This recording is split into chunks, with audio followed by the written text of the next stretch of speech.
Welcome to our defense briefing program. I'm your host Liang Jun. Today, we dive into the unveiling of Canada's Memorial to the Victims of Communism, which has sparked controversy due to the absence of government representatives and ongoing debates over the names to be inscribed. Advocates are calling for transparency and accountability as the project faces significant budget overruns and delays. In another story, mysterious drones have been spotted flying over sensitive areas in New Jersey, prompting Senator Richard Blumenthal to suggest they should be shot down if necessary. While there's no confirmed threat to national security, the sightings have raised eyebrows and calls for more clarity on the situation, as lawmakers demand answers on whether these drones are rogue operations or part of a larger issue. Lastly, President-elect Donald Trump has voiced strong opposition to Ukraine's use of U.S.-supplied missiles to strike deep into Russia, labeling it a foolish decision that escalates the conflict. Despite his criticisms, he maintains that U.S. support for Ukraine is crucial for future negotiations. As tensions rise, all eyes are on how these developments will shape international relations. Please continue watching for more detailed coverage. CBC reports that Canada's Memorial to the Victims of Communism was unveiled in Ottawa, yet the event was overshadowed by ongoing controversy. Etobicoke Centre MP Yvonne Baker expressed disappointment over the absence of any Liberal government representatives, highlighting the project's lack of support from the current administration. The memorial, designed to honor those who fled communist persecution, features acetyl metal rods forming two walls. But the wall of remembrance remains blank due to ongoing vetting of names. This vetting process has been complicated by the historical context of the individuals involved, some of whom may have controversial backgrounds from the tumultuous periods of World War II. South China Morning Post reveals that concerns are rising over mysterious drones spotted flying at night across New Jersey and the Mid-Atlantic region. Senator Richard Blumenthal has called for these drones to be shot down if necessary, particularly as they have been seen near sensitive areas like airports and military bases. Despite the escalating worries, White House National Security spokesman John Kirby stated that many reported sightings might actually be manned aircraft and that there is currently no evidence of a national security threat. As the sightings continue to increase, local lawmakers are demanding more transparency to alleviate public fears, while experts suggest that confusion may stem from the drone's visibility and size. South China Morning Post also highlights Donald Trump's strong opposition to Ukraine's use of American-supplied missiles to strike deep into Russia. In a recent interview, Trump criticized this strategy as escalating the conflict unnecessarily. While he insists on supporting Ukraine, he believes that leveraging backing is essential for negotiating peace. His comments have drawn attention from Russian media, suggesting a rift in the approach to the ongoing war. Meanwhile, White House spokesman John Kirby emphasized the Biden administration's commitment to ensuring Ukraine is in a strong position for any future negotiations, reaffirming the U.S. stance on supporting Kyiv amidst the complex geopolitical landscape.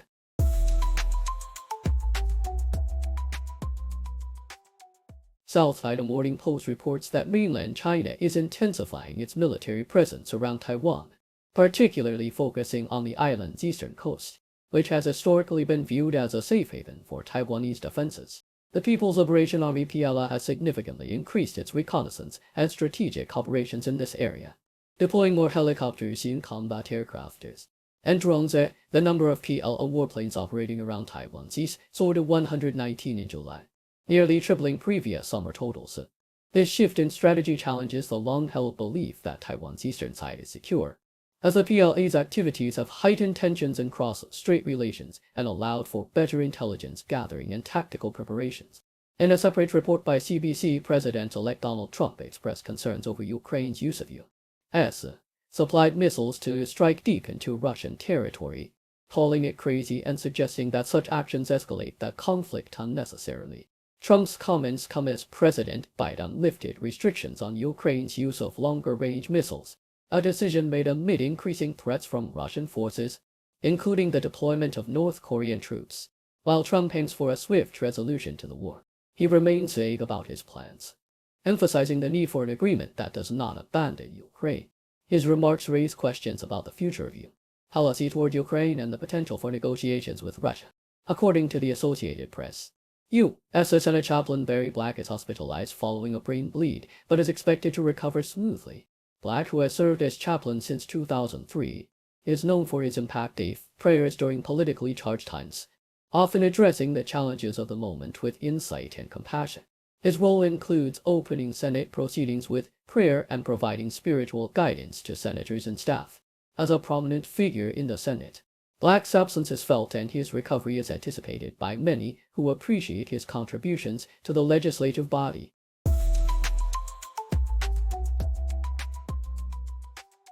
CNN reports that the Biden administration is ramping up weapon deliveries to Ukraine in a final push before leaving office, aiming to strengthen Kyiv's position as the new Trump administration takes over.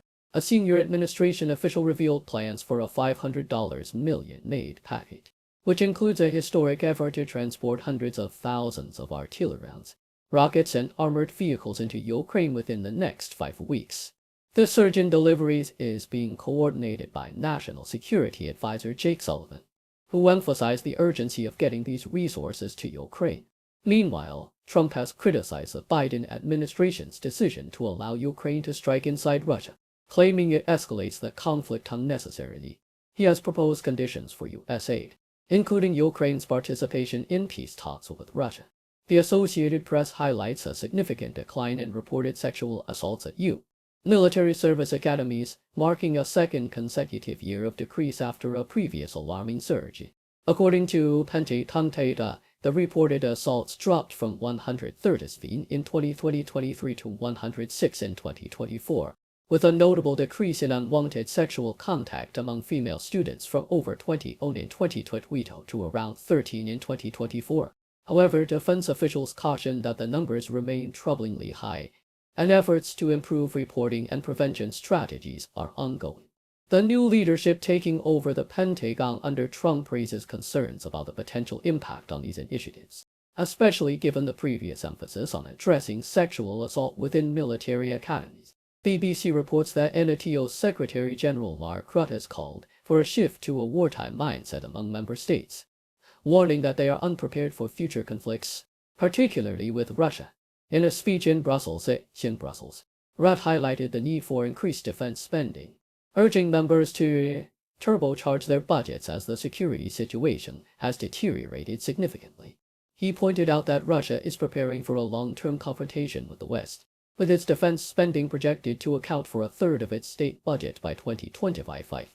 Rutte stressed that if Actio members do not invest more in defense now, they could face much higher costs in the future to combat potential threats.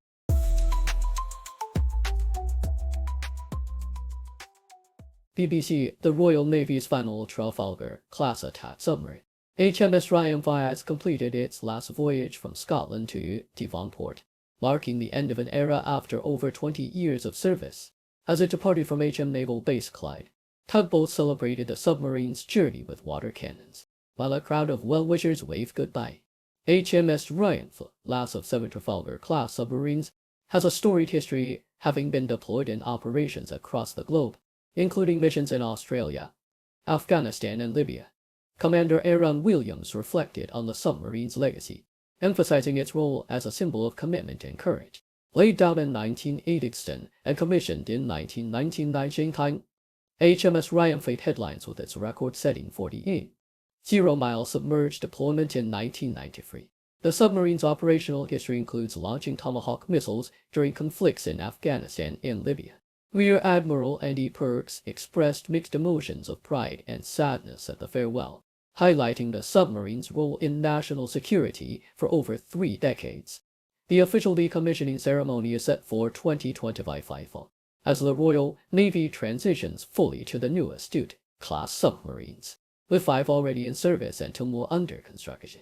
Thank you for tuning in. The content above showcases the latest briefing reports and analytical synopses, thoughtfully curated by the 60O team. These insights stem from a wide array of reputable media outlets, think tanks and government sources, and specialized experts worldwide. We encourage you to explore these sources for a comprehensive perspective. Keep in mind that while the content may not always align with the official standpoint of 60O Brief, it's not meant to be taken as absolute directives for decision-making. Comprising seasoned media professionals, learned scholars, and accomplished scientists, the 60O team embodies a trailblazing, fully independent media entity. To customize 6VO brief to meet your professional needs, you have the option to subscribe to a diverse array of briefings on our website. 6 list of your location. You can conveniently receive 6VO brief via email.